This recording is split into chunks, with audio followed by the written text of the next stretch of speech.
In this video lesson, we're going to draft the pattern for zipper fly placket. The simple steps. Our objective: draft the pattern for zipper fly placket. In this front pattern, we will do the following steps. Step 1. On the front pattern part of the front pattern of trousers, measure 1 1/2 inward.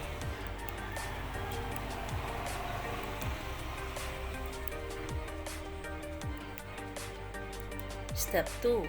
From this line, draw a parallel line downward.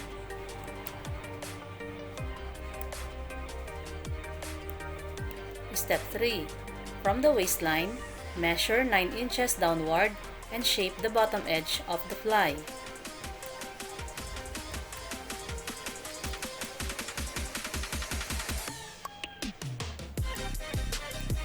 Step 4. Trace the zipper fly on 2 pieces of pattern paper. The second piece is for the facing.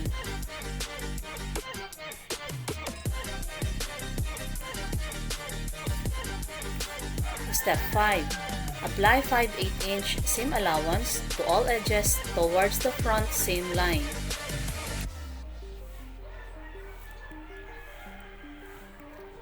And these are the final patterns. I hope you learned something in this video lesson.